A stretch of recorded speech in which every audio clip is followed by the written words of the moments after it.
Hi guys, വണക്കം, നമസ്കാരം, നമസ്തേ. ഞാൻ നിങ്ങളുടെ ഷെയർ നോട്ട് റിവ്യൂ എന്ന സീരീസിന്റെ പുതിയൊരു എപ്പിസോഡിലേക്ക് നിങ്ങൾക്ക് എല്ലാവർക്കും സ്വാഗതം.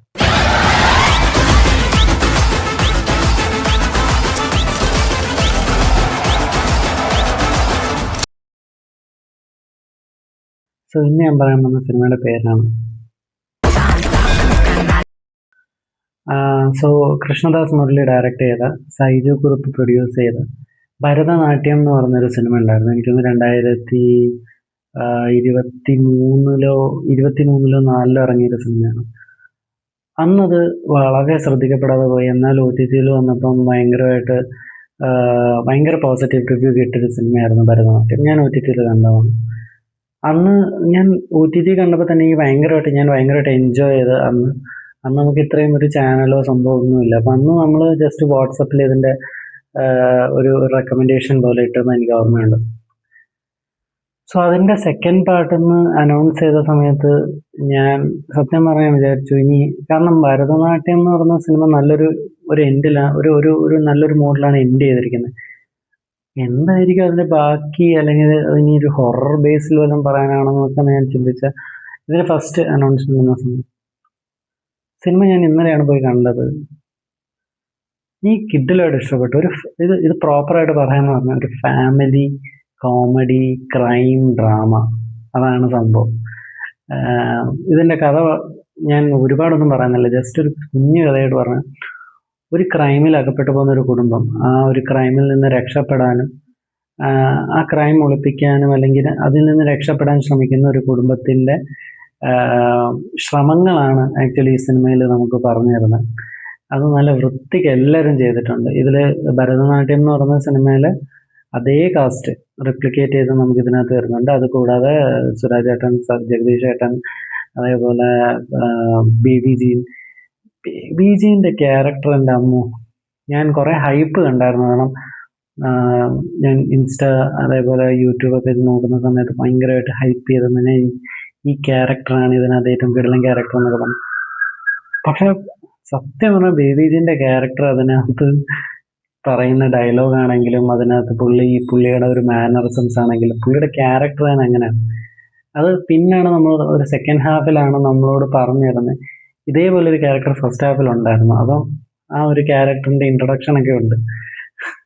അതൊക്കെ ഭയങ്കര രസമായിട്ട് ഇന്റർകണക്ട് ചെയ്തിട്ടുണ്ട്. പിന്നെ നല്ല രീതിക്ക് നല്ല പെർഫോമൻസ്. ഇതിൽ ഏറ്റവും എനിക്കൊന്ന് വേണ്ടുന്നത് പെർഫോമൻസ് ആണ്. ഇപ്പൊ കലാരഞ്ജന ചേച്ചി ഇതിലെ മറ്റേ smoking is injuries to health എന്ന് പറഞ്ഞ കലാരഞ്ജന ചേച്ചി, അവിടെ തന്നെ എനിക്ക് കുറേ ചിരികൾ നമ്മൾ കേട്ടു.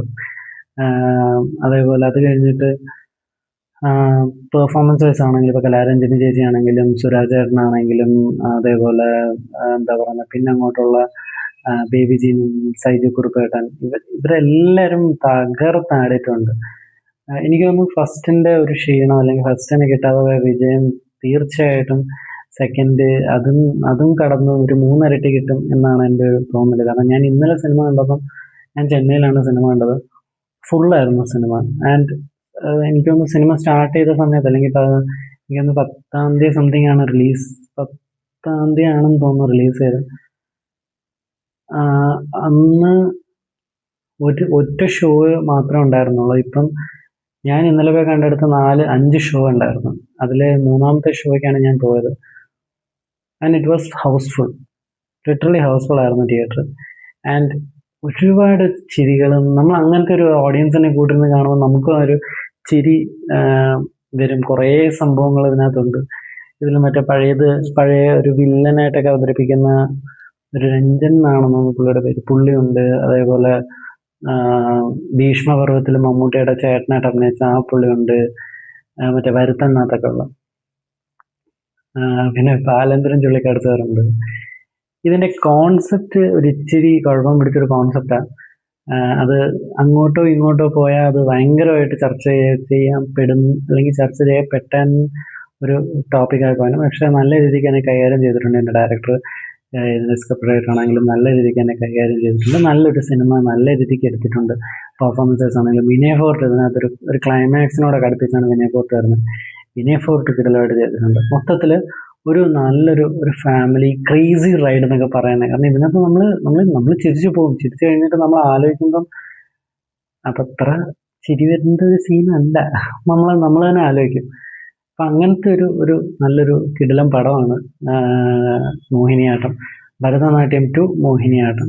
ഇതിൻ്റെ ക്രെഡിറ്റ് വരുന്നത് അങ്ങനെയാണ്. ആദ്യം ഭരതനാട്യം 2 എഴുതി കാണിച്ച് പിന്നെ ഇൻ്റർവെല്ലിനോട് അടുപ്പിച്ചാണ് മോഹിനിയാട്ടം. എന്ന് പറഞ്ഞാൽ ഭരതനാട്യം 2 മോഹിനിയാട്ടം. ആ ഒരു ജേണി പോലാണ് സിനിമ പോകുന്നത്. എനിക്ക് ഭയങ്കരമായിട്ട് ഇഷ്ടപ്പെട്ട സിനിമ. നിങ്ങൾ ഇതുവരെ കണ്ടിട്ടില്ലെങ്കിൽ തീർച്ചയായിട്ടും കണ്ടിരിക്കാൻ പറ്റുന്ന ഒരു കോമഡി കിടിലൻ പടമാണ്. ഒരു ക്രൈം കോമഡി പടമാണ് മോഹിനിയാട്ടം. കണ്ടിട്ടില്ലെങ്കിൽ കാണുക. നിങ്ങൾക്ക് ഈ വീഡിയോ ഇഷ്ടപ്പെട്ടാൽ തീർച്ചയായിട്ടും ലൈക്ക് ചെയ്യുക, ഷെയർ ചെയ്യുക, സബ്സ്ക്രൈബ് ചെയ്യുക. ഈ വീഡിയോ നിങ്ങളുടെ ഫ്രണ്ട്സിന് ഇഷ്ടപ്പെടുന്നുണ്ടെങ്കിൽ അവർക്കും കൂടി ഒന്ന് ഷെയർ ചെയ്തേക്കാം. അപ്പോൾ അത്രയുള്ള ഇന്നത്തെ വീഡിയോ. അടുത്ത വീഡിയോ കാണുന്നവരെ